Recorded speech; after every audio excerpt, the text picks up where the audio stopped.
हरियाणा के पूर्व मुख्यमंत्री बंसीलाल की बहू किरण चौधरी और उनकी बेटी पूर्व सांसद श्रुति चौधरी ने कांग्रेस का दामन छोड़ दिया है और अब वो बीजेपी में शामिल हो गई हैं। इसके साथ ही बीजेपी के साथ एक अजब संयोग भी बन गया है। दरअसल हरियाणा के तीनों लालों के लाल बीजेपी का दामन थाम चुके हैं, यानी देवीलाल, भजनलाल, बंसीलाल की नई पीढ़ियां अब बीजेपी से जुड़ गई हैं। भजनलाल के बेटे कुलदीप बिश्नोई, रेणुका बिश्नोई और भव्य बिश्नोई बीजेपी में शामिल हैं ही, और देवीलाल के बेटे रणजीत चौधरी भी बीजेपी में शामिल हो चुके हैं। एक बंसीलाल का परिवार ही बचा था तो उनकी बहू किरण चौधरी और पोती श्रुति चौधरी ने भी बीजेपी का दामन थाम लिया है। किरण चौधरी हरियाणा विधानसभा चुनाव से पहले कांग्रेस विधायक दल की नेता और तोशाम की विधायक रह चुकी हैं। हरियाणा के सीएम नायब सिंह सैनी ने कहा है कि यह दुर्भाग्यपूर्ण है कि कांग्रेस में परिवारवाद चरम पर है। कांग्रेस में जो प्रतिष्ठित लोग हैं उन्हें सम्मान नहीं मिल रहा है और उन्हें कांग्रेस में घुटन हो रही है। भूपेंद्र सिंह हुड्डा बेटे के लिए लगे हुए हैं। कांग्रेस में प्रतिष्ठित लोगों को किनारे लगा दिया गया है।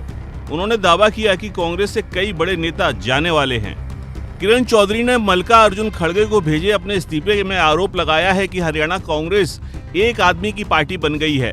उन्होंने बिना नाम लिए हरियाणा के पूर्व मुख्यमंत्री भूपेंद्र सिंह हुड्डा की ओर इशारा किया। पार्टी को व्यक्तिगत जागीर के रूप में चलाया जा रहा है। मेरे जैसे ईमानदार लोगों की पार्टी में कोई जगह नहीं है। मेरी आवाज दबाकर मुझे अपमानित किया गया, मेरे खिलाफ साजिश रची गई। मैं पिछले 4 दशकों से कांग्रेस पार्टी की एक वफादार सदस्य रही हूं और पार्टी और लोगों के लिए जीवन समर्पित किया है। वहीं किरण चौधरी की बेटी और पूर्व सांसद श्रुति चौधरी ने भी हरियाणा कांग्रेस में दुर्व्यवहार का आरोप लगाया है। श्रुति ने कहा है कि हरियाणा में कांग्रेस पार्टी स्वार्थी हो गई है और अब मेरे लिए आगे बढ़ने का समय है ताकि मैं अपने लोगों के हितों को बनाए रख सकूं। किरण चौधरी कांग्रेस की कार्यकारी अध्यक्ष हैं और तोशाम से विधायक हैं। उनकी बेटी श्रुति भिवानी महेंद्रगढ़ सीट से सांसद रह चुकी हैं।